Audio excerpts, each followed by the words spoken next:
Eu vou usar o apontador de tela aqui do meu celular. Deixa eu ver se vai dar certo. Estão vendo apontar a tela? Sim. Sim.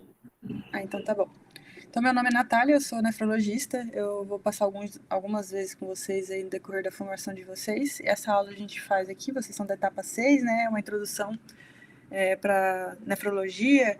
E a doença renal crônica é o que a gente, quando a gente fala de nefrologia, é o que as pessoas mais se relacionam, né? Então, falou de doença renal crônica, é o protótipo da nefrologia, né? Então, aqui eu trouxe para vocês, só para vocês terem noção, né? Uma imagem de um rim, né? Realmente, esse daqui é um rinzinho normal. Quando a gente vê a fresco, ele é um pouquinho mais vermelhinho que isso. No final vai ter uma fotinho para vocês verem. E aqui é um rim anatomopatológico, né? Uma peça que mostra uma doença renal crônica, como que ele é mais lobulado, né? Todo esse padrão granulado que ele tem aqui, que é a doença renal crônica, vai fazendo com que o rim vá fibrosando, né? Então ele vai reduzindo de tamanho. E essa imagem é bem interessante para a gente ter uma noção disso. Então, quando a gente fala de doença renal crônica, a gente tem que lembrar que o termo crônico normalmente é um tempo mais prolongado. Então, é tudo aquelas alterações da função renal que elas são mais prolongadas. Qual que é a taxa que a gente coloca ali como definição, né? São 3 meses. Então, o paciente tem uma redução da função renal, de alguma forma, e esse paciente vai ter as consequências disso de acordo com o nível de disfunção renal que esse paciente tem. Então, o que o rim faz, né? Quando a gente pensa na função renal, principalmente a gente pensa na filtração tubular, né? Na excreção de solutos, participa do metabolismo proteico, distribui os eletrolíticos, né? Então, fluidos corporais, quem regula também é o rim, que a gente regula a saída de água do corpo também, em grande parte, né? Então, se passou de 3 meses e esse paciente mantém a função renal alterada, a gente consegue falar que é uma doença renal crônica. Depois a gente vai falar de classificação, mas para a gente, num paciente que a gente não tem acompanhamento da função renal, a gente quer dar o diagnóstico, normalmente quando o clearance, que a gente vai falar mais para frente, vocês já deram uma introduzida aí pelo que vocês falaram, como calcular a função renal, ele tiver menor que 60, e isso tem uma duração mais de 3 meses, a gente chama isso de doença renal crônica. Antigamente falava insuficiência renal crônica, mas a gente sabe que esse termo não é muito legal, porque doença renal crônica aborda dos estágios iniciais a estágios mais avançados. Quando a gente fala em insuficiência, quer dizer que o rim já está não conseguindo exercer a sua função. E a gente vai perceber que isso é só nos estágios muito avançados, tá? Então, aqui nessa fotinho, é só para vocês lembrarem aqui, né? Então, aqui é um glomérulo normal, bonitinho aqui, e aqui os glomérulos tudo fibrosadinhos, né? Então, aqui um só, um normal, e os outros tudo fibrosado, tá? Então, a gente vai perdendo o glomérulo, né? E vai perdendo a função renal com o passar do tempo, dependendo do que o paciente tiver, né? Aqui a gente, só para relembrar um pouquinho da anatomia renal, eu acho que isso vocês já devem saber melhor, né? Então, o rim, ele tem o córtex renal, tá? Que é essa parte mais externa, e a medula renal, que é essa parte mais interna, que a gente tem as pirâmides, aí vai ter o filtrado tubular, né? Que vai lá na papila renal, que vai dar nos cálices, na pelve renal, no ureter, e vai sair lá na bexiga, que é a formação da urina, né? Então, isso daqui é bastante importante a gente lembrar, porque na hora que a gente for falar de exame de imagem e até de definição de doença renal crônica e os exames que vão ajudar a gente a definir isso, a gente tem que lembrar que tem essa alteração, né? Duas partes, principalmente do rim.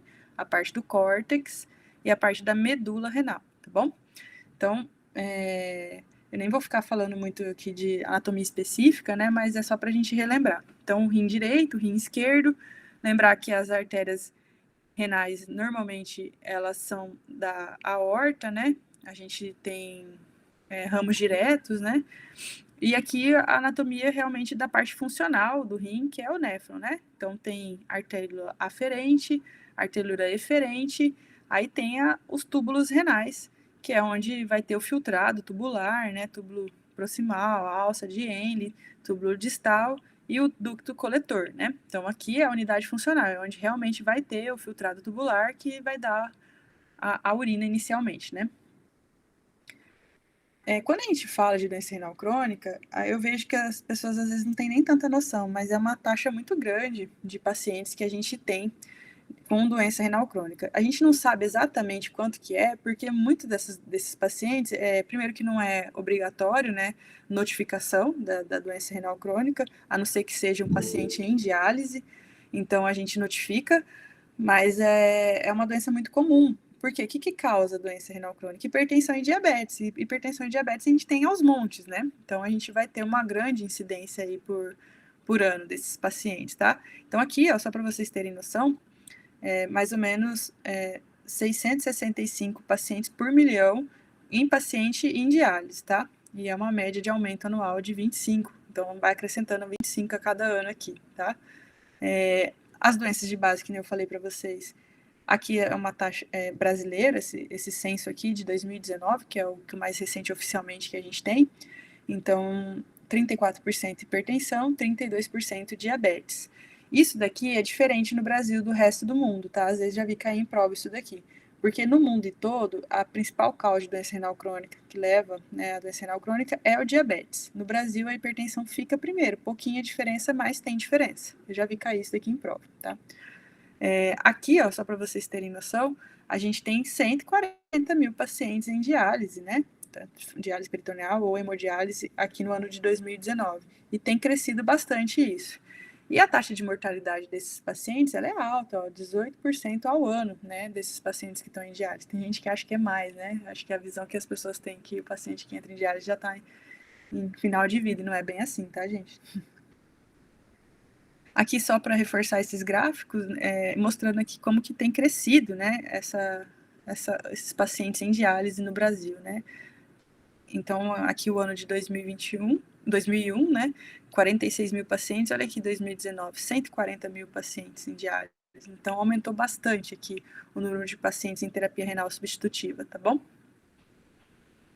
Aqui mostrando por região, você vê que aqui no Centro-Oeste tem bastante paciente em diálise, né, parecido, né, com o Sudeste, né, que a gente tem bastante.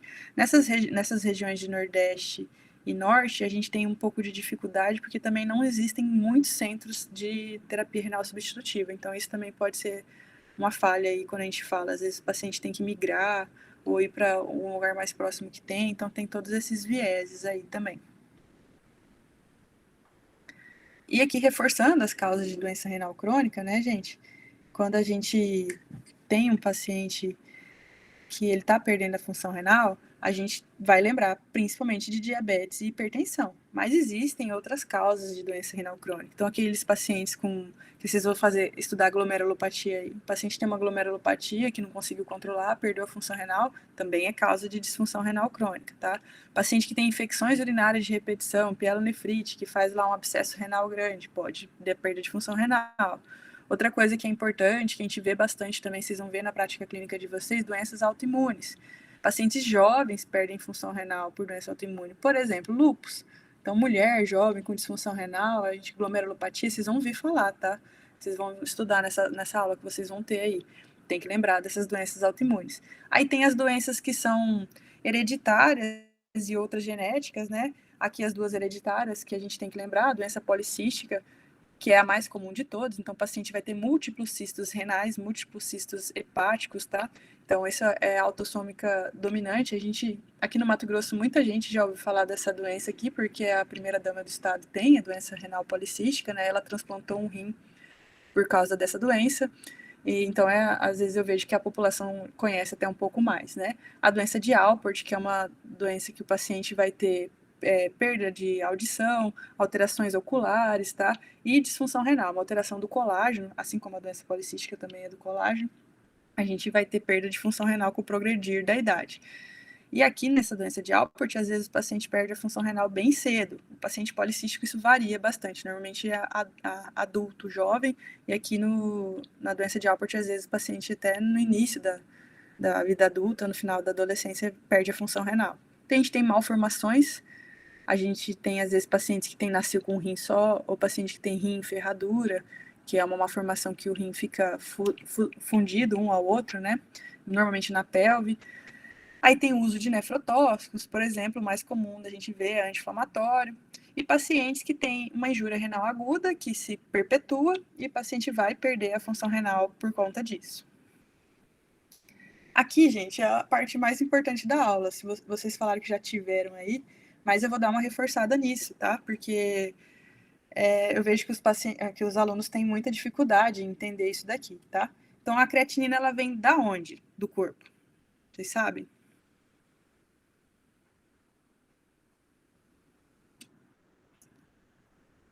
Normalmente a creatinina ela vem do metabolismo proteico. Vocês podem me ajudar, tá, gente? Se vocês tiverem interação à aula, fica melhor. Então, ela vem do metabolismo proteico. A gente fala das proteínas, né?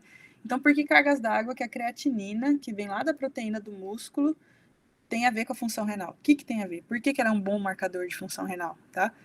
Vocês têm noção disso? Alguém sabe falar?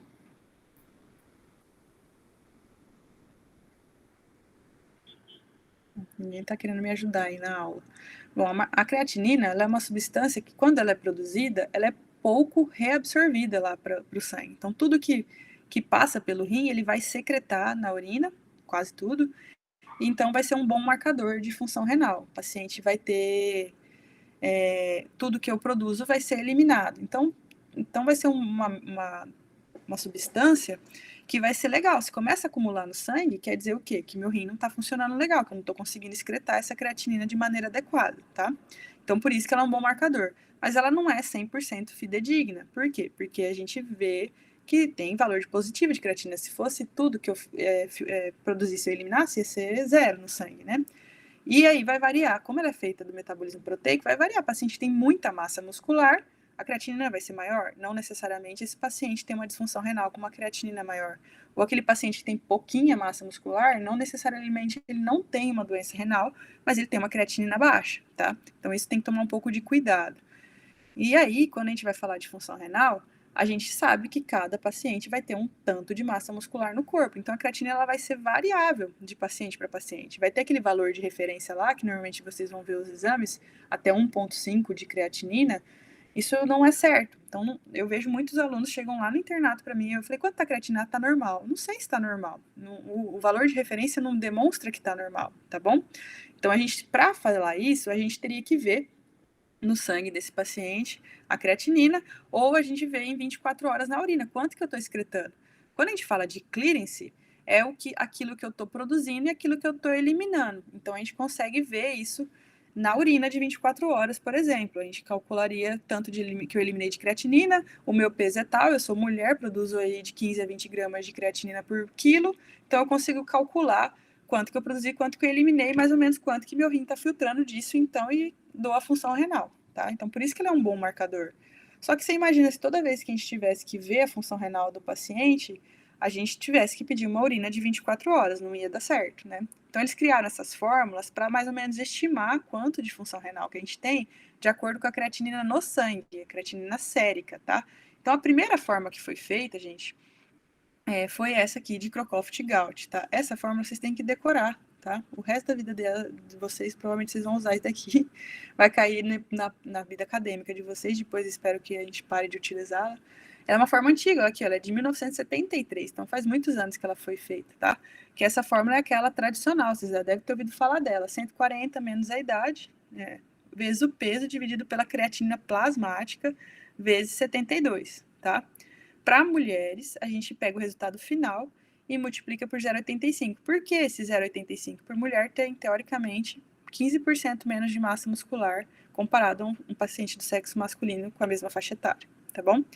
A gente usa muito essa fórmula porque ela foi a primeira que foi lançada e vocês têm que decorar ela por quê? Porque vai ser ela que vai cair na prova de vocês, porque ela é a única que dá para fazer à mão, tá? Então essa fórmula é simples de fazer à mão.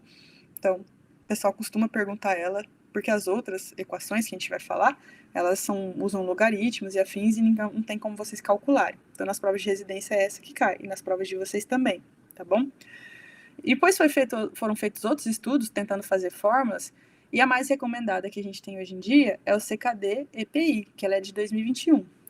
Ela é uma fórmula que foi feita em 2009, e aí ela foi reestudada em 2021, foi melhorada essa fórmula e foi também teve uma grande alteração que foi a retirada da etnia, que antigamente a gente colocava lá no aplicativozinho na hora de calcular a fórmula, que é esse daqui, tá, gente? Então aqui é um aplicativo, ó, EGFR Calculator. Então é da National Kidney Foundation, é de graça, vocês têm que baixar esse aplicativo aqui que vocês vão usar, espero eu, bastante, tem que usar isso daqui para calcular a função renal, tá? Então, quando a gente fala de cálculo da clínice de creatinina, hoje em dia, se o paciente tem uma creatinina estável, a gente vai usar esse CKD-EPI de 2021, tá? Então, é um aplicativo, você vai lá, coloca as informações de gênero e a idade do paciente e o valor de creatinina. Vai te dar ali o clínice estimado que esse paciente tem, tá? Então, como eu falei para vocês, a creatinina não é perfeita e ela depende muito da massa muscular do doente, tá? Então, existem todo o tempo estudos de outros peptídeos aí que marcam a função renal.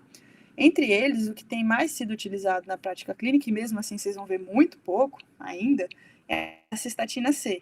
Então, essa fórmula da equação do CKD-EPI, você pode usar com a creatinina ou com a cistatina C. Qual que é a grande vantagem dela? É que ela não sofre alteração com a massa muscular do doente. Então, se você está em dúvida se esse paciente tem a creatina muito alta porque às vezes ele tem muito músculo, ou ele tem a creatina muito baixa porque ele tem pouco músculo, a gente pode usar a cistatina C, tá? Só para que eu já vi cair em prova também, o clearance perfeito, que é aquilo que tudo que eu coloco, eu elimino na urina, é o clearance de inulina, tá? Eu já vi cair isso em prova. Ele é perfeito porque primeiro que ele é só utilizado para estudos, eu nunca vi fazer. Você injeta no paciente inulina e aí você quantifica quanto que esse paciente perdeu ali na urina, e então ele vai ser o mais fidedigno que a gente tem, vai ser a substância mais fidedigna para calcular a função renal, mais exata. Vocês entenderam isso daqui? Isso daqui é uma das coisas mais importantes da aula, tá? Sim. Tá. Depois eu vou falar mais para frente dessa microalbuminúria, que é um termo que acaba sendo utilizado um pouco errado, mas é o que vocês mais vão ouvir falar. Então, quando a gente vai classificar uma doença renal crônica, a gente tem que ter clearance de creatinina. A creatinina sozinha não serve de nada. Então, quando você estiver formado lá, que você estiver trabalhando, você não liga para o nefrologista e fala assim, tô aqui com um paciente com a creatina de 1,3. Não adianta nada você falar isso. Eu calculei o clearance aqui desse paciente, tá com o clearance tal, tá? Então, aí a gente vai conseguir classificar quanto que tá essa função renal desse paciente, tá? E aí a gente vai colocar nessa tabela aqui, tá? Aí vem estágio 1, estágio 2, estágio 3A, 3B, 4 e 5. 5 é aquele paciente que vai provavelmente evoluir para diálise, tá? A função renal dele está menos de 15 ml por minuto, tá?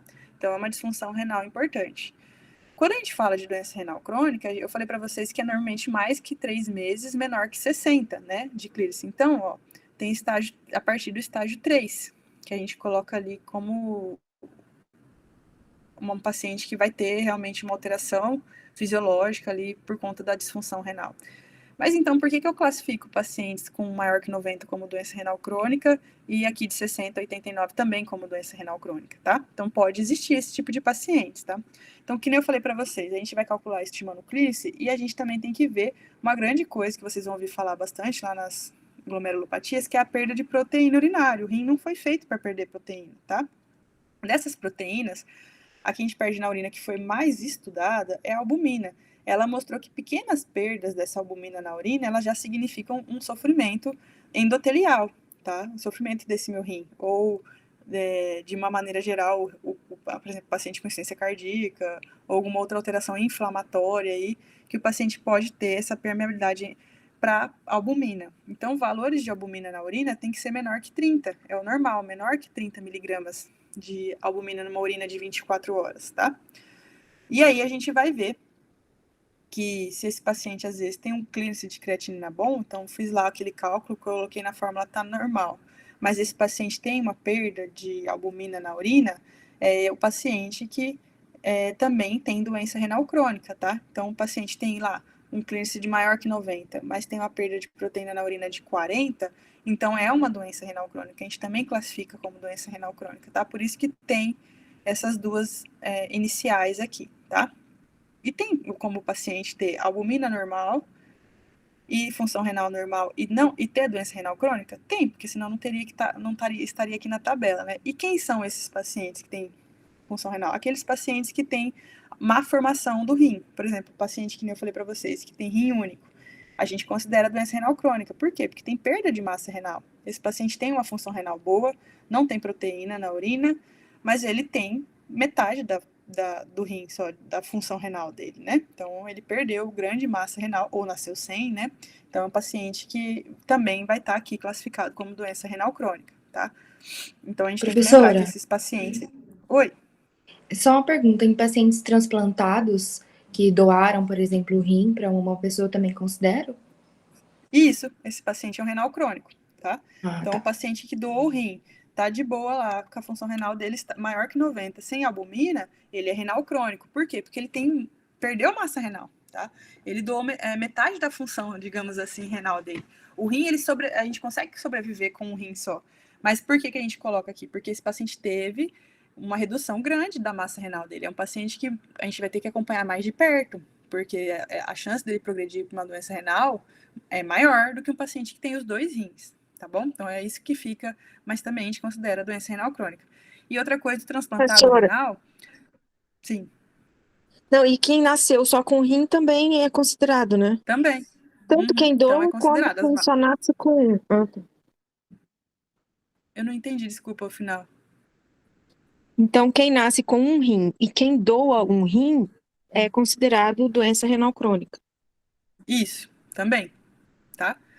Óbvio que é diferente a gente pensar um paciente que está aqui no estágio 1A1 do que a gente pensar num paciente que está aqui no estágio 4A3. Por que servem essas cores aqui na tabela? É o risco de progressão para diálise, tá?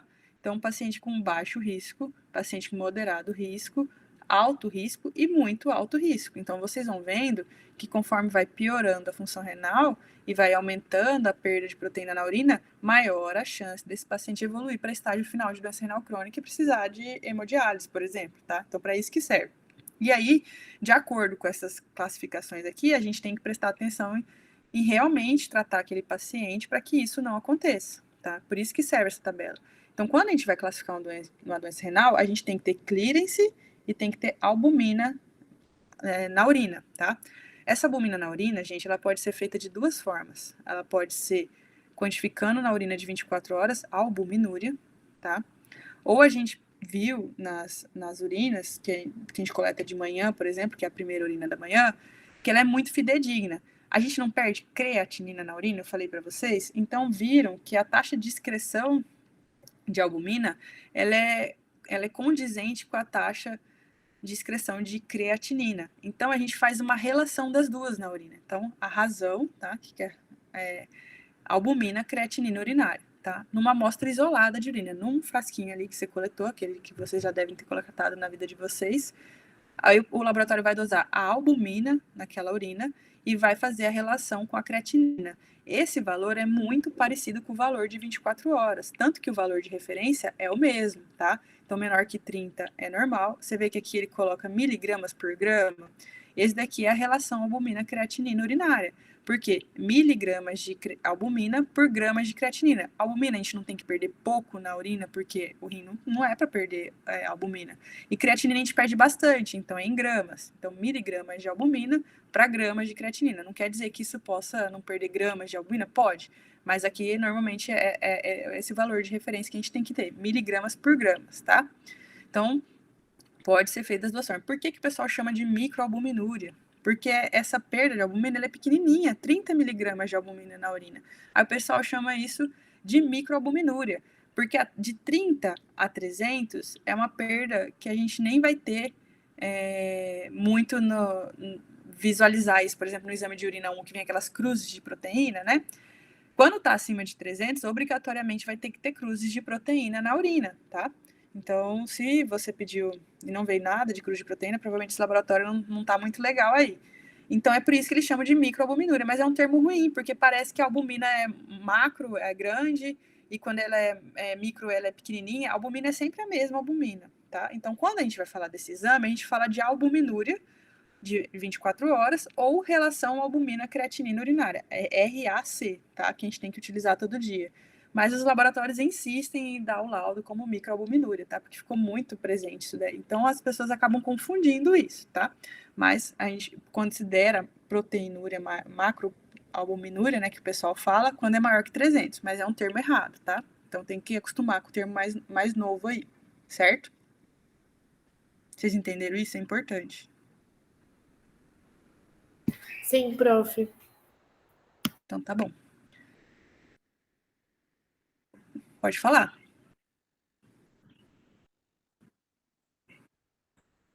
Nenhuma. Para função do rim, não. O que acontece? Se o paciente vocês vão estudar isso agora. Se o paciente tem uma síndrome nefrótica, que o paciente perde muito albumina na urina, a síndrome nefrótica não perde só albumina, perde várias outras proteínas. Vocês vão estudar isso em glomerulopatia. Aqui eu estou falando só de albumina. Esse paciente pode reduzir a albumina sérica, porque ele está perdendo tudo na urina. Mas para acontecer isso, tem que ser uma síndrome nefrótica, tem que ser um evento muito grave, tá? Então, aqui, quando a gente fala, principalmente no diagnóstico precoce de doença renal crônica, é um paciente que não vai ter redução da albumina sérica. Aí vai ser condizente com o quê? Se o paciente, na maioria das vezes, se ele tem albumina baixa, é porque ele está desnutrido, tem baixa massa muscular. A albumina é para ver isso, tá bom? Aqui, pode reduzir na síndrome nefrótica? Pode. Mas aí vão ser uma mistura de fatores. O paciente está perdendo na urina, está baixando a massa muscular, aí a albumina no sangue cai. Entendeu? Então tá.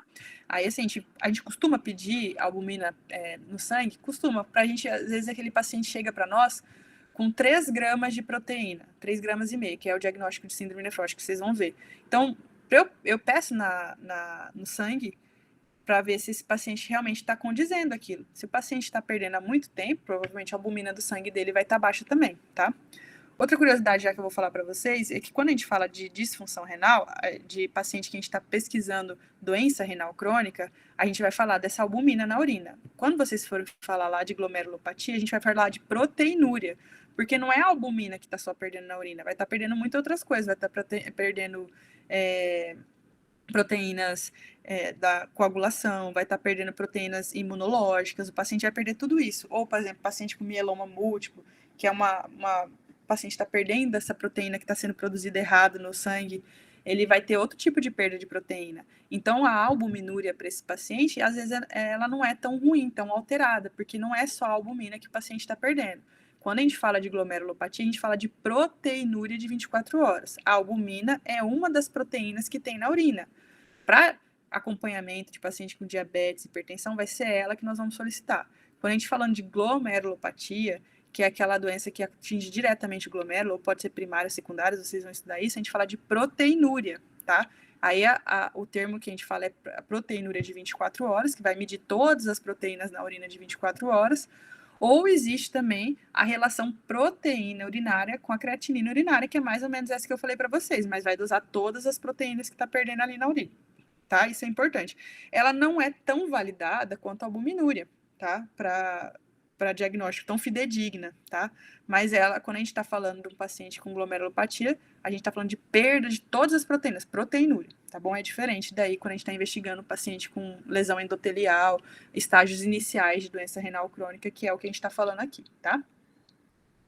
Aqui, gente, eu trouxe para vocês o diagnóstico com o exame de imagem, tá? Então, aqui é um ultrassom de rim, tá?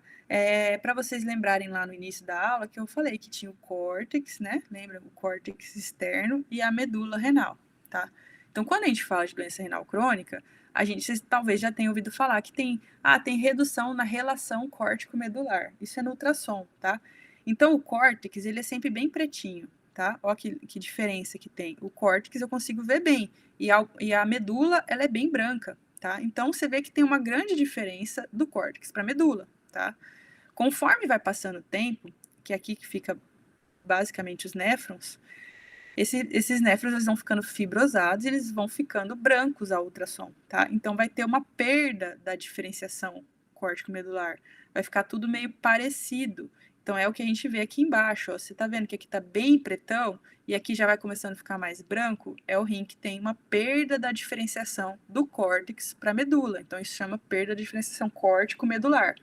E você vê que o rim já vai ficando mais feinho também, né? Aquele parece um feijãozinho bonitinho, aqui ele já vai ficando meio redondo, vai reduzindo de tamanho, né? Vai ficando menor. Então, isso é uma das coisas que a gente vai conseguir ver no ultrassom. Chega um paciente para você não sabe se daí é uma injúria renal aguda, ou se o paciente faz tempo que tem uma doença renal crônica e não tinha sintomas, o ultrassom pode ajudar. Então, faz lá o ultrassom, o rim tá pequenininho e tá desse jeito aqui, isso daí é crônico, não é agudo, tá bom? Aqui, gente, é o que vocês mais odeiam, né, da nefrologia. Eu vejo os alunos, assim, tem o pânico da nefrologia, não é muito o que a gente vai falar hoje, mas o rim, ele tem muitas funções, tá? E aí, o que tem que ficar acho que nessa fase que vocês estão estudando, é que lembrar principalmente do que o rim faz, tá? Que é importante. Então, se o rim tem essas funções e o rim está reduzindo a função, tudo isso daqui vai ficar prejudicado, tá? Então, quais são as funções? A filtração glomerular, né, que a gente tem que lembrar. Então, a gente vai eliminar solutos na urina, né? Então, imagina se a gente não eliminasse água, tudo que eu bebesse de água eu acumulasse, não tinha vida, né, gente? Então, o rim, ele é fundamental para isso. Então, o que mais que a gente tem, né?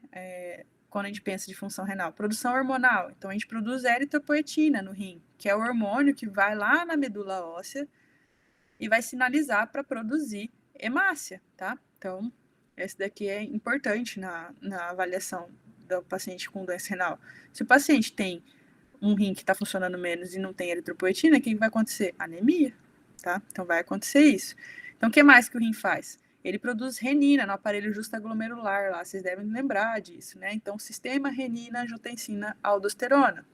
Então, a renina vai lá, vai estimular a angiotensina gênio vai lá virar a angiotensina 1 e a angiotensina 2, vai lá na aldosterona na adrenal, vai reabsorver sódio e vai eliminar potássio, tá? O rim, ele é especialista em reabsorver sódio, tá? Que todas as partes do meu rim, praticamente, elas reabsorvem sódio. A maior parte dos túbulos ali vai ter essa função de reabsorver sódio. Porque quando a gente fala de reabsorver sódio, a gente reabsorve também líquido, né? E outros componentes do sangue, tá? E aí, essa função de reabsorção de sódio não vai ficar tão prejudicada, porque o rim todo tá tentando fazer isso. Mas a de potássio, a gente consegue ver que fica mais prejudicada. Então, se o rim, a função dele é excretar potássio, e ele não está excretando potássio, que vai começar a acumular potássio no sangue, tá bom?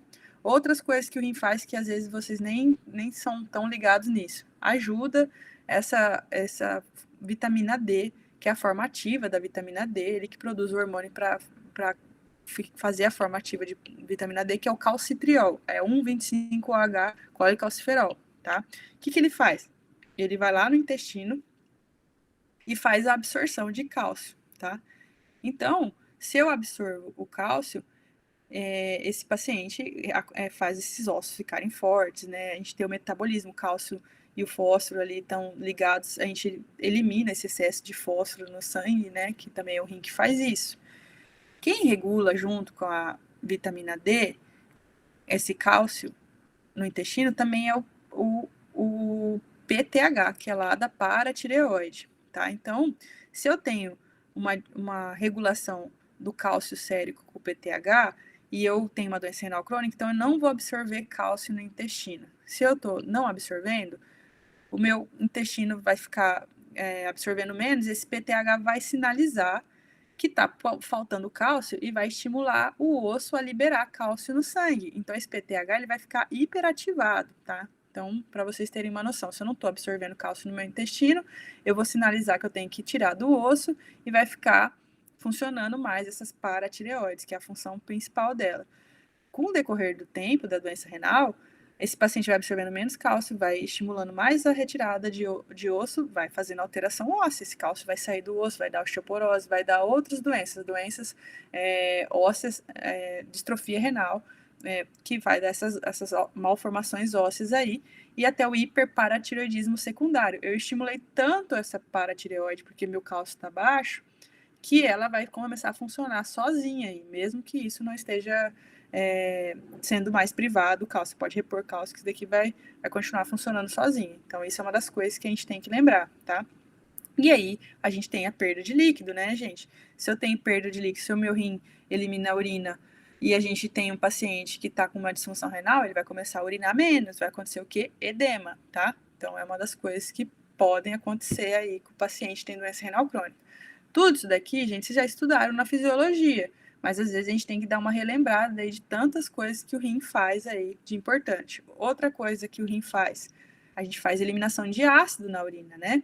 Então a gente perde H+ na urina. Se a gente tem isso, uma função renal reduzida, o paciente começa a acumular ácido, começa a fazer acidose metabólica, tá bom? Então, isso também o rim regula. Então, quando a gente vai perdendo função renal, de acordo com aquelas taxas lá, estágio 1, 2, 3, até o estágio 3, não é comum a gente ver tanto essas complicações aqui. Mas do estágio 3B para baixo, isso vai começando a acontecer mais. Óbvio que cada vez que vai piorando a função renal, a gente vai acontecendo mais essas complicações na doença renal crônica, tá bom? Então, vai mudar aí. Por isso que serve aquela classificação. O que eu espero no estágio 3B? Início de anemia.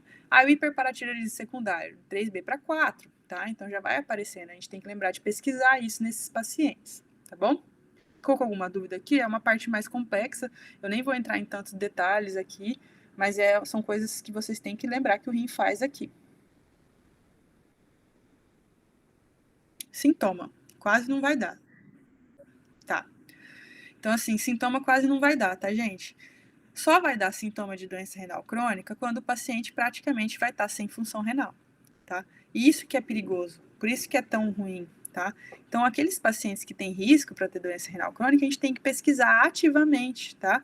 Aquele paciente hipertenso, diabético, tá? Que a gente tem que pesquisar a função renal deles, tá? Para impedir que cheguem nesses estágios mais avançados. Não é incomum na minha vida, como nefrologista, paciente que nunca dosou uma creatinina na vida, tá? Aí chega lá com uma disfunção renal grave e, mas vai ficar em diálise o resto da vida, né? Se o paciente já chegou com aquele rim pequenininho, não tem o que fazer, já perdeu função renal, tá? Então, vai dar sintoma quando o paciente praticamente já está em urgência dialítica, tá? Então, tem que acompanhar isso daí. E quando dá sintoma, o que é? Endócrino. O paciente vai começar a perder peso, o paciente vai ter liberações de toxinas urêmicas no sangue, né? Essa ureia vai subir, vai diminuir o apetite desse paciente, tá? Então, vai começar a ter perda de peso, perda de massa muscular. Anemia. Então, a anemia que eu já falei para vocês, não vai produzir eritropoetina, não vai produzir sangue. Sangramento por quê? Porque a ureia é muito elevada, não só a ureia, as toxinas urêmicas, a gente usa a ureia como uma das toxinas urêmicas, elas fazem disfunção do fator de von Willebrand, que é aquele que adere uma plaqueta na outra, né? Então, o paciente vai ter tendência a sangramento. Noctúria. Aquele paciente que está com uma disfunção renal, quando ele deita, ele vai ter um aumento da perfusão renal. Então, o paciente vai deitar, vai melhorar o retorno venoso, vai perfundir melhor o rim. Esse paciente urina mais à noite. Então, isso é um sintoma bem comum da gente ver no ambulatório. Os pacientes vão reclamar de noctúria aí para nós. Com o avançar da doença, vai ter o paciente que vai falar que ele está urinando menos, tá? Então, oligúria. Cutâneo. Então, o paciente vai ter tendência à xerose cutânea. Prurido é muito comum. Esse prurido é multifatorial. É pelas toxinas urêmicas ou quando a gente começa a acumular fósforo no sangue, tá? O fósforo faz esse prurido. É bem comum da gente ver isso, tá? Então, a encefalopatia, que o pessoal fala, né, que é rara, tá? A grave, né? O paciente começa a acumular tanta toxina urêmica que ele vai fazendo impregnação no sistema nervoso central e vai dar redução do nível de consciência. Aí vai ter em estágios iniciais aquele paciente está um pouco mais esquecido, paciente que vai tendo, o pessoal vai confundindo com, às vezes, demência, dependendo da idade do paciente, pode ser disfunção renal. Soluço é muito comum também, tá? Pelas toxinas urêmicas, fraqueza muscular multifatorial, que eu falei para vocês aí. Anorexia, náusea, vômito, isso daqui tudo é relacionado a essas toxinas urêmicas que vão acumulando, a gente não vai eliminar, e elas vão fazendo com que o paciente tenha perda de apetite, muita náusea, às vezes tem vômito. O hálito urêmico é quando essa ureia está muito alta no sangue, essas toxinas, a gente consegue sentir o odor na boca desse paciente, que parece urina, tá? Então é bem um cheiro bem forte aí dos pacientes que estão com uma ureia muito elevada, tá? Então, hipertensão refratária por hipervolemia, o paciente não vai eliminando líquido, vai ter dispneia por acúmulo de líquido, pode ter tosse, edema, né? Então, esse edema pode ser de membro inferior, ele pode ser mais avançado, de acordo com o nível de disfunção renal que esse paciente tem, tá? Professora, esse prurido, ele é em um lugar específico do corpo ou é de uma forma geral? Ele é difuso, tá? Então, normalmente o paciente sente coçando por tudo, tá? É uma queixa que incomoda bastante os pacientes com doença renal crônica, tá?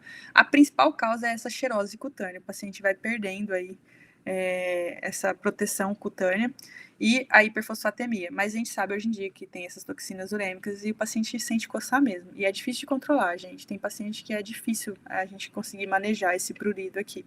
E é bem comum. Vocês um dia forem numa clínica de hemodiálise, vocês vão ver que muitos pacientes vão vão se queixar disso.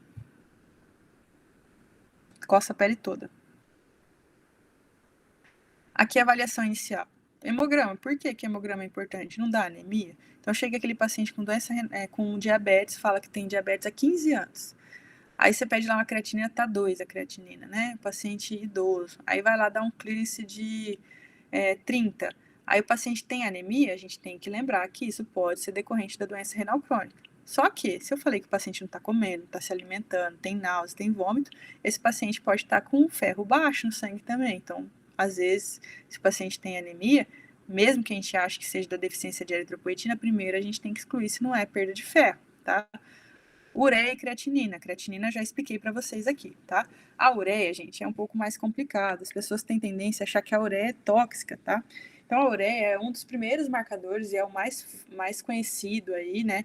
Que ajuda a gente a ver a função renal. Mas nem sempre que a ureia está elevada, isso é disfunção renal. A gente tem perdas, aumento de ureias extra-renais também. O paciente está muito hipercatabólico, está grave lá na UTI, está com febre, está consumindo muito, está quebrando muito proteína, né, da massa muscular dele, essa ureia pode subir e nem sempre isso ser disfunção renal. Paciente que usa medicações que essa ureia pode subir, uso de corticoide, por exemplo, pode piorar a ureia. Paciente que tem sangramento digestivo, as bactérias intestinais, elas vão pegar esse sangramento, né, e vão degradar e são proteínas, então isso vai dar a ureia mais elevada no sangue, não necessariamente tem disfunção renal. Mas, quando a gente tem uma ureia muito elevada e o paciente tem disfunção renal junto, é uma das coisas que a gente tem que prestar atenção. Porque a ureia é um marcador, ele mostra para nós que essas toxinas urêmicas estão elevadas no sangue. Muitas dessas outras toxinas a gente não dosa, hoje em dia não é a nossa prática, a gente conhece várias, todos os anos estão sendo estudadas, mas a gente não dosa elas especificamente. Então, uma toxina ela é mais prejudicial para encefalopatia, outra ela é mais tóxica para o sangue, mas todas elas estão sendo acumuladas porque o rim não está funcionando. Então, a ureia, ela se eleva, quando a gente pede ureia e creatinina, a gente olha os dois juntos, então a ureia está elevada, a creatina está elevada, tem um clearance baixo, a gente vai olhar essas duas coisas, mas não necessariamente a gente fala uremia, que é um termo que o pessoal fala para mim bastante, mas a uremia é a síndrome, é aquele paciente está tendo sintomas com uma ureia elevada, porque tem paciente que chega para mim com 200 de ureia e ele está relativamente bem, então ele não está urêmico, ele está com a ureia elevada. Urêmico é aquele paciente que está sangrando, está com alteração do nível de consciência, está com prurido, neuropatia periférica, que é por causa da ureia e das toxinas urêmicas que estão elevadas, tá? Então, isso é importante vocês saberem, tá? A ureia, ela não é muito tóxica. Ela, por si só, ela só vai ser tóxica quando ela está acima de 400. Mas lembra que aqui a gente não está falando só de ureia. Então, quando começa o paciente a ser sintomático? Quando a ureia vai subir, né? Acima de 200 já é comum a gente ver manifestação de uremia, mas cada paciente vai ser de um jeito. Mas quando a gente está falando de uremia aqui, a gente tem que lembrar que tem aquele monte de outro de toxina urêmica, que só a ureia é o que está sendo medido no sangue. Então, elas podem se elevar de maneira diferente, né? Mas a ureia acaba sendo o marcador mais fácil da gente solicitar aí, tá? Então, a gente vai sempre olhar a ureia e creatinina. Na aula de injúria renal aguda, a gente fala um pouquinho mais sobre isso. A urina. Então, por que eu falei que é importante? Então, você tem lá um paciente diabético, chega lá com disfunção renal. Você olha para a urina, tem 4 cruz de proteína lá. Então, opa, provavelmente esse paciente tem uma doença renal crônica aqui, né? Porque está perdendo proteína na urina. Lógico que tem outras coisas da glomerulopatia aí, a gente tem que lembrar também, mas é uma das coisas que eu falo que a urina é uma mini biópsia renal. Então, mostra se o paciente tem hematúria, se ele tem perda de proteína, como que está o pH da urina. Então, são coisas que ajudam a gente a raciocinar de acordo com as patologias que o rim faz aí, tá? Eletrólitos na urina e no sangue, sódio, potássio, a gasometria, né? Por quê? Porque se eu tenho doença renal, eu acumulo potássio, eu tenho que pedir potássio. Se a gente tem uma doença que faz acidose, tem que pedir gasometria. Já falei do PTH, ele pode estar estimulado. Sorologias a gente costuma pedir por quê? Porque se a gente tem um paciente que a gente não sabe a causa da doença renal crônica, chega um paciente hipertenso, diabético, é muito fácil às vezes a gente dar, essa doença provavelmente é do diabetes, mas chega um paciente jovem, às vezes pode ser doenças infecto-contagiosas, hepatite B, hepatite C, HIV, podem dar doença renal. E aí, se a gente está vendo um paciente que não é hipertenso, não é diabético, chega lá uma menina jovem com uma disfunção renal importante, a gente tem que lembrar daquelas doenças autoimunes que a gente tem ali. Então, a gente vai fazer investigação específica para aquilo. Mas o padrão inicial que a gente tem que solicitar são esses aqui, que já ajudam a gente a raciocinar bem aí sobre a doença renal crônica desse paciente.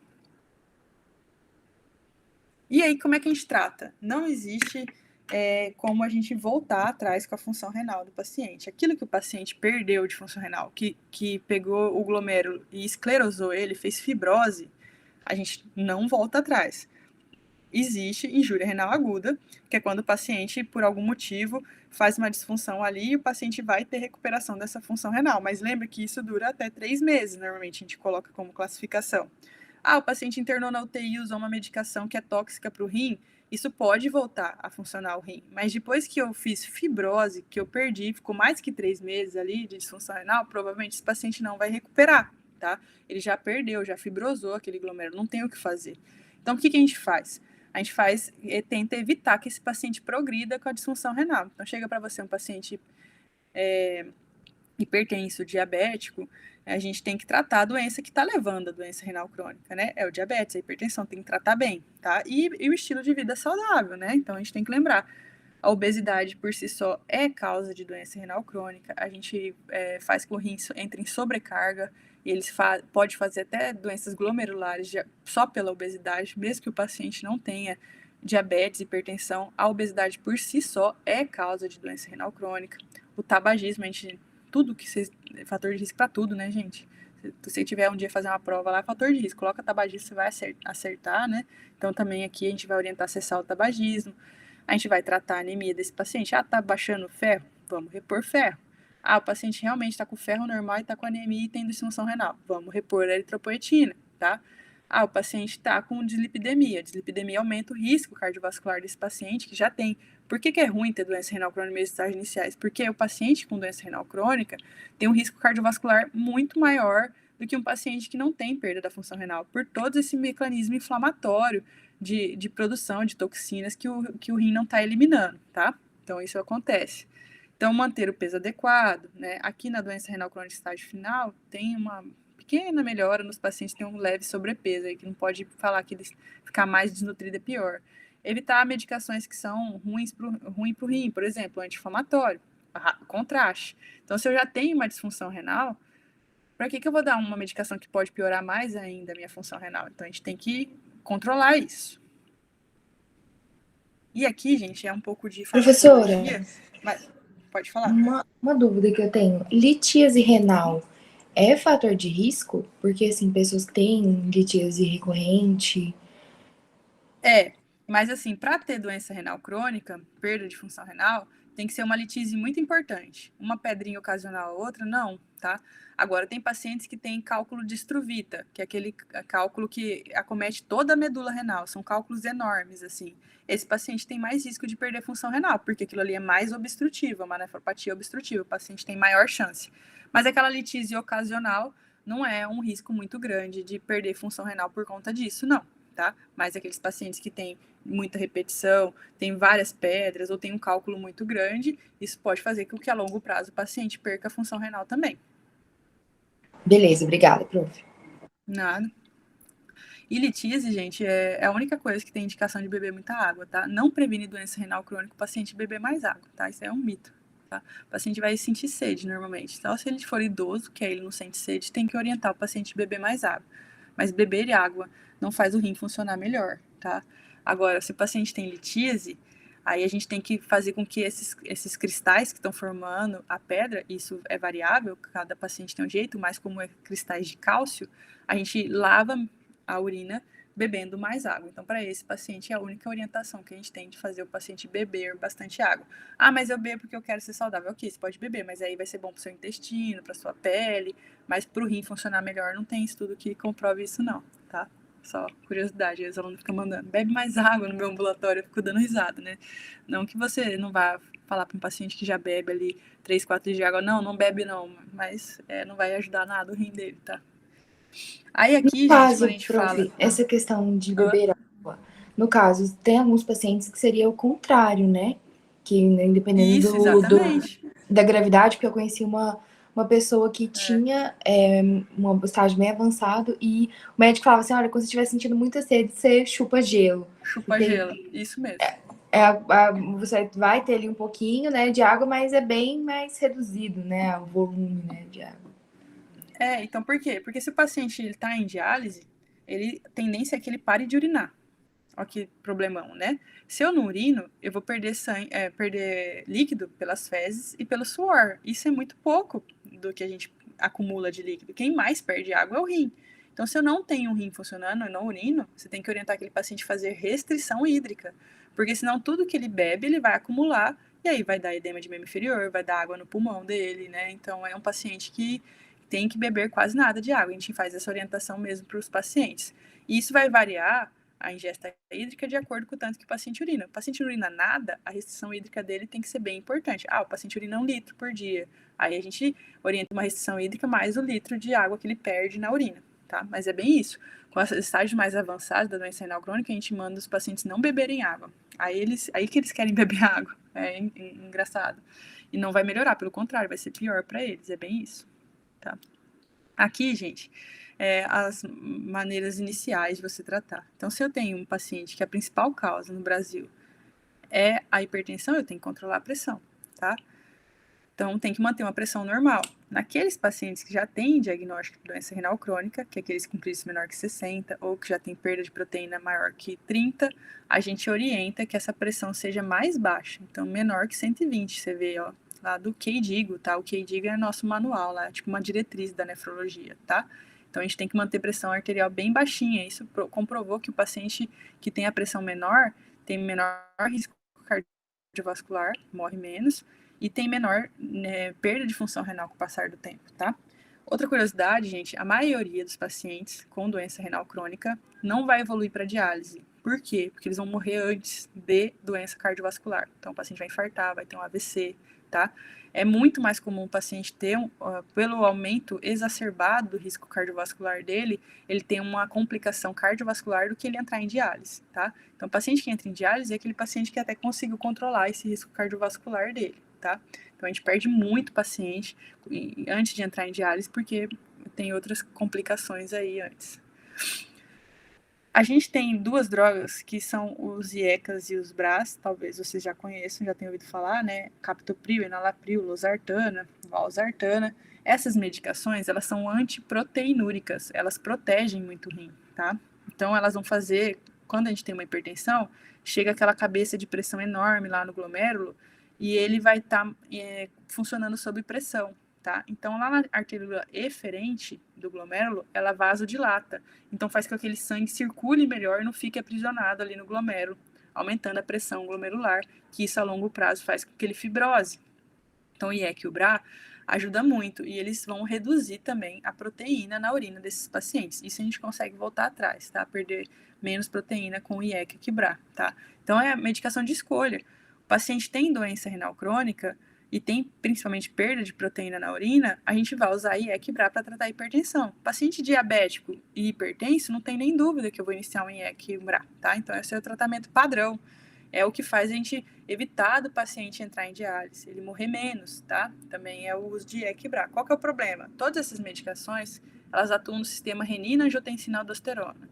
Então, ela vai bloquear esse sistema. Lembra que quando a gente bloqueia esse sistema, a gente tem aumento de potássio. Então, eu já tenho uma doença que causa aumento de potássio, que é a doença renal. Aí eu vou colocar uma outra medicação que sobe o potássio, isso tem que tomar cuidado. Então, a gente tem que colocar, mas a gente tem que lembrar de olhar o potássio ali para ver se não vai subir demais. Então, sempre que possível, a gente tem que colocar IEC e BRA para esse paciente. E não suspender, a não ser que seja muito grave esse aumento de potássio que está prejudicando o paciente. Isso daqui é o que eu mais vejo de erro na vida, tá? Toda vez o pessoal suspende IEC e BRA, às vezes o potássio subiu um pouquinho, às vezes tinha outras coisas para fazer para ajudar aquele potássio, o pessoal está suspendendo IEC e BRA, tá? Então, isso daqui é muito importante. Tem uma coisa que vocês têm que ficar na aula, é o diagnóstico de doença renal crônica, a classificação, e o uso de IEC e BRA, que todas as vezes os alunos chegam para mim, mas ele é tóxico para o rim? Não, tá? Então, às vezes, quando a gente inicia essas medicações, a creatinina sobe. Por quê? Porque o rim estava funcionando sob pressão lá. Você diminui a pressão dentro do glomérulo, esse rim vai filtrar um pouco menos, a creatinina vai subir no sangue, Porém, não quer dizer que piorou a função renal, tá? Pelo contrário, isso daí tá ajudando a longo prazo. Não é porque a creatinina piora que piorou a função renal. A gente já falou que ela não é perfeita. Então, a gente tem que lembrar que isso pode acontecer. Tratar o diabetes. Então, a gente tem que manter a hemoglobina glicada daquele paciente em torno de 7, é isso que falam as diretrizes para nós, tá? Não baixar demais, principalmente se o paciente já tem doença renal crônica, a chance dele fazer hipoglicemia é maior, então a gente não pode, às vezes, ser muito enfático, principalmente se aquele paciente já é um paciente idoso, que tem maior risco. E aí, gente, tem essa nova classe de medicações, que é os inibidores do SLT2, que aqui na nefrologia a gente só falava de Equibra, né? Aí agora, de uns anos para cá, de 2017 para cá, só se fala de inibidor do SLT2. Esse meme aqui é ótimo para nefrologista. Só a gente que ri disso, mas a gente ri. Porque era só Equibra e agora tá na moda. As gliflosinas, tá? Então, são medicações que são cotransportador sódio e glicose. Lá no túbulo proximal, a gente tem um cotransportador. Quando a gente fala cotransportador, transporta para o mesmo lado, sódio e glicose. Então, ele vai bloquear esse transportador. Se eu vou bloquear, eu vou perder glicose na urina e vou perder sódio junto. Isso foi comprovado que essa medicação, ela faz uma vasoconstrição na arteríola aferente. Então, eu não deixo uma cabeça de pressão muito grande chegar no meu glomérulo. Isso, a longo prazo, melhora a minha função renal. Mas é outra coisa que pode subir um pouquinho a creatinina, porque se eu estou chegando menos sangue no glomérulo, esse paciente vai aumentar a creatinina. Quer dizer que tá ruim? Não, mas a gente sabe que é o efeito da medicação aí. Outras coisas, esse paciente que eu já falei, já tem doença renal, para que eu vou colocar um anti-inflamatório, vou fazer contraste naquele paciente, a não ser que seja realmente necessário, ele não tem o que fazer, tá?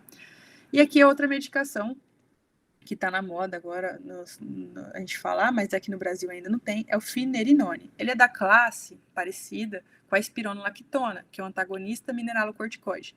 Tudo aquilo que eu bloqueio o sistema renina-angiotensina tem benefício para o rim. Então, a gente bloqueia a aldosterona, a gente também vai ter benefício.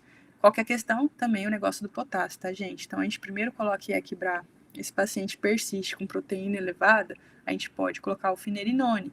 Porém, tem que lembrar que esse potássio pode subir. Tratar a dislipidemia. Por que é importante? Eu não falei para vocês que os pacientes morrem muito por disfunção cardiovascular? Então, a gente tem que ser bem enfático de tratar a dislipidemia. Porque o que vai matar esses pacientes, muitas vezes, é o risco cardiovascular aumentado que esse paciente faz. Então, a gente tem que ter um foco bem grande na dislipidemia.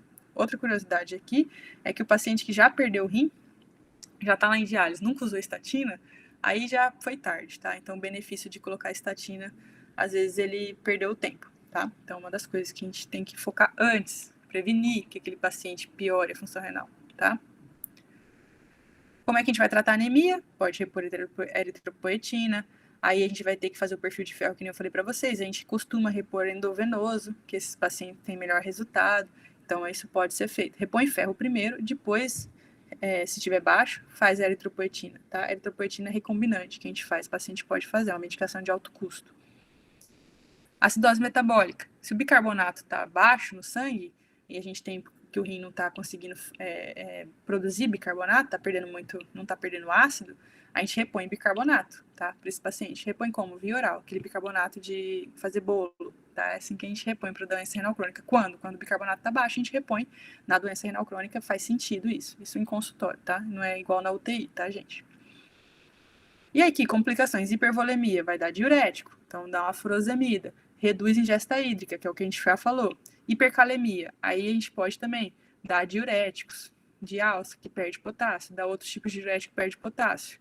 Dieta pobre em potássio, gente, isso aqui é contraditório, tá? Então, muitos nefrologistas vão orientar isso aqui para os pacientes, mas eu costumo chamar a nutrição, que vai ajudar a gente a uma evidência que o paciente consumir normalmente frutas e vegetais vai fazer com que esse potássio aumente, mas às vezes acontece, tá? Já teve uma vez esse ano que o paciente chegou num BAVT lá para mim com uma hipercalemia grave porque ele comeu 1 quilo de jabuticaba. Então, o paciente não tem rim, ele não vai conseguir eliminar isso daí. Então, ele quase fez um bloqueio, quase morreu lá por causa da jabuticaba. Isso acontece também, mas a gente tem que orientar que esse paciente, imagina a gente falar, não come fruta, não come legumes, esse paciente vai comer o quê? Carboidrato só, né? Aí aqui são drogas que a gente tem que podem baixar o potássio, que a gente pode utilizar. A doença mineral óssea, que é aquela que eu falei que o hiperpara vai estar, tá vendo aqui, eu tô nas imagens, vai rarificando o osso. O paciente vai perdendo o osso mesmo, porque vai tirando um monte de cálcio do osso. Aí em alguns casos a gente pode repor cálcio, a gente evita, porque a maioria desse cálcio que a gente repõe vai para as artérias. E aí a gente tem outras medicações que a gente pode usar que é muito específico. A gente tem medicamentos que reduzem o fósforo, a gente tem medicações que vão bloquear esse PTH, então tudo isso a gente pode utilizar, tá? Mas é só critério de curiosidade para vocês nessa fase. Então o paciente vai ter o quê? Uremia, quando ele tem sintomas urêmicos, o paciente está com encefalopatia urêmica, o paciente está sangrando, o paciente tem uremia, a gente tem que pensar em diálise, está perdendo, não está se alimentando.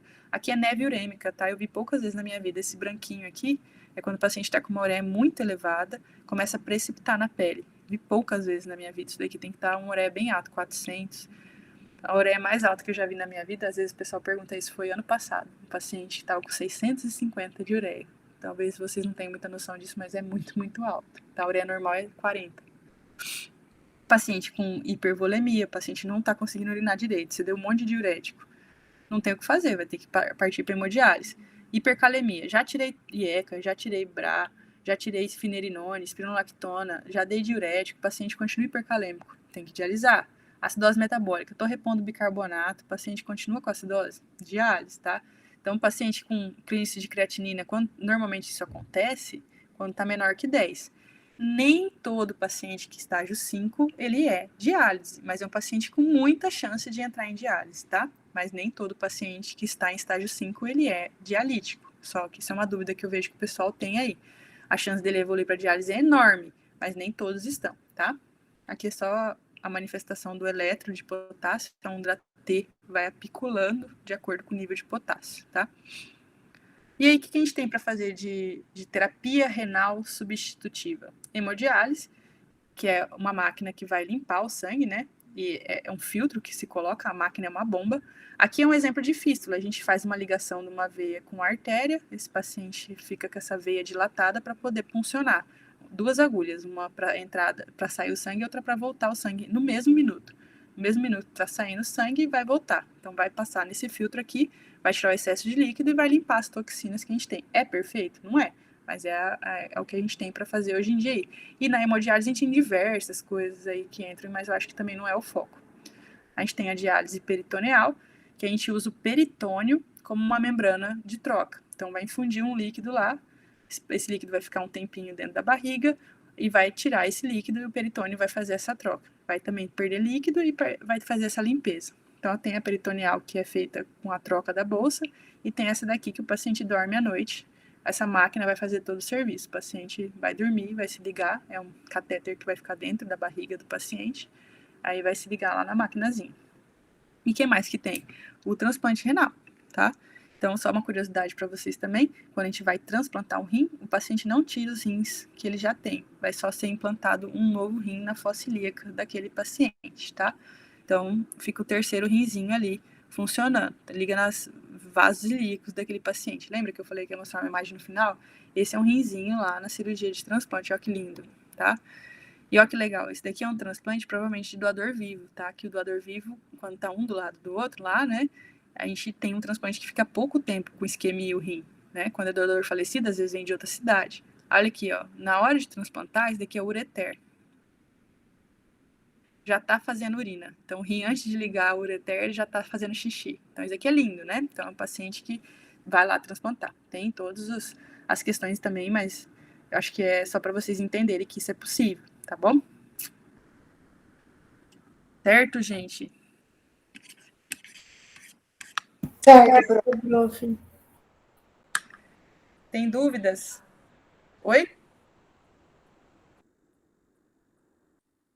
Oh, muito obrigada. Fico feliz aí.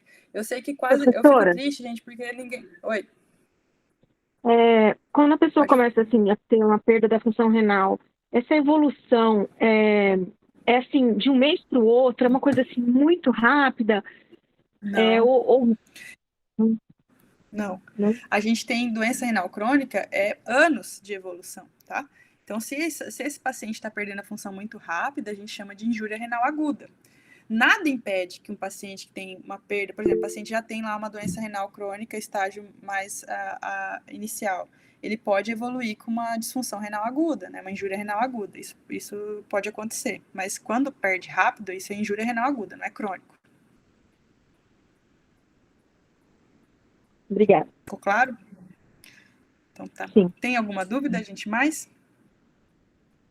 Não, prof, muito obrigada. Foi... Professora, prof, tá tranquilo. não, eu vou perguntar, professora, quando a pessoa vai para hemodiálise, ela vai para hemodiálise, ela nunca mais vai sair da hemodiálise, não acontece de haver uma melhora e ela sair da hemodiálise? Depende. Se o paciente, por exemplo, foi um paciente hipertenso, diabético, que foi uma perda gradual da função renal, ele fibrosou todo o glomérulo dele, todos os glomérulos, a chance dele sair da diálise é muito baixa. Agora, vamos dizer que o paciente tinha uma função renal e um clírice de creatinina em 30. Aí ele tem uma diarreia e esse clírice cai lá para que esse paciente tenha um acúmulo de potássio, fazer acidose, e ele precisa de hemodiálise. Mas às vezes melhorou a diarreia, esse paciente saiu da injúria renal aguda, ele pode recuperar a função renal. Tá? Então, isso acontece.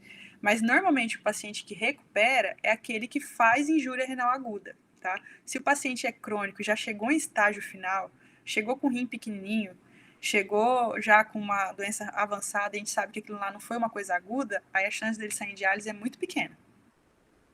Obrigada, professora, por essa visualização. Valeu. Não, Prof, não é eu tava pensando aqui uma coisa, assim, que eu fiquei na dúvida da questão dos sintomas. O paciente vai chegar para mim, normalmente quais são, o que é o quadro mais comum de eu encontrar de um paciente que não tem, assim, não tem nenhum histórico, ele tá descobrindo pela primeira vez de alguma... O que é? Não vai ter sintoma. Então, a doença renal crônica, o ideal é a gente diagnosticar ela no início. E no início não dá sintoma. Então, a gente vai ter que pedir o exame, tá? Por isso que é tão importante pedir creatinina e albumina na urina. Então, se o paciente não tem histórico nenhum e ele chega para você, por exemplo, com injúria renal aguda, aí a gente vai ter hipervolemia, acidose, hipercalemia, agora, e vai dar sintomas porque isso começou muito rápido. É aqueles sintomas que eu falei para você, vai estar com falta de ar, vai estar com arritmia no eletro, vai estar com taquipneia porque ele está acidótico. Mas isso, normalmente, num paciente, ele vai ser aquele paciente que não vai estar adaptado. Na doença renal crônica, o paciente vai se adaptando e às vezes só vai ter sintoma na hora que ele está em urgência para fazer hemodiálise. Ah, tá? entendi. Então, esses sintomas que eu falei, o paciente vai estar nauseado.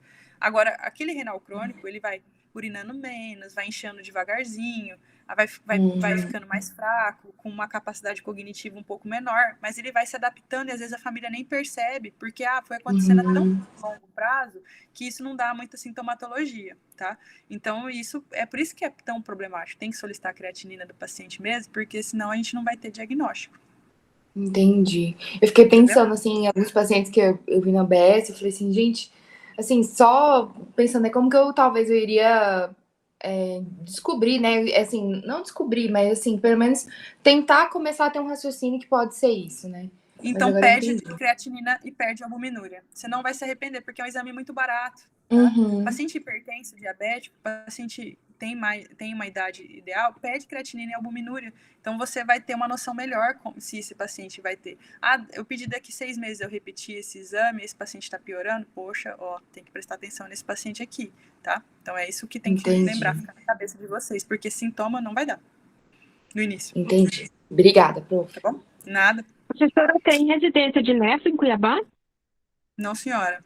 Para ter residência de nefrologia, tem que ter transplante renal. A gente não tem aqui no estado faz um tempinho já. Começou na pandemia, aí foi logo no início da pandemia, perdeu. Então a gente está sem a unidade de transplante, então a gente não tem a residência aqui. Acho que tem em Goiânia, Brasília, Campo Grande, tem, mas aqui em Cuiabá não. Muito obrigada, professora. Muito boa Nada, a conferência. Valeu. Muito obrigada, que bom. A gente marca a próxima. Tá bom. Tchau, prof. Obrigada. Tchau. Até.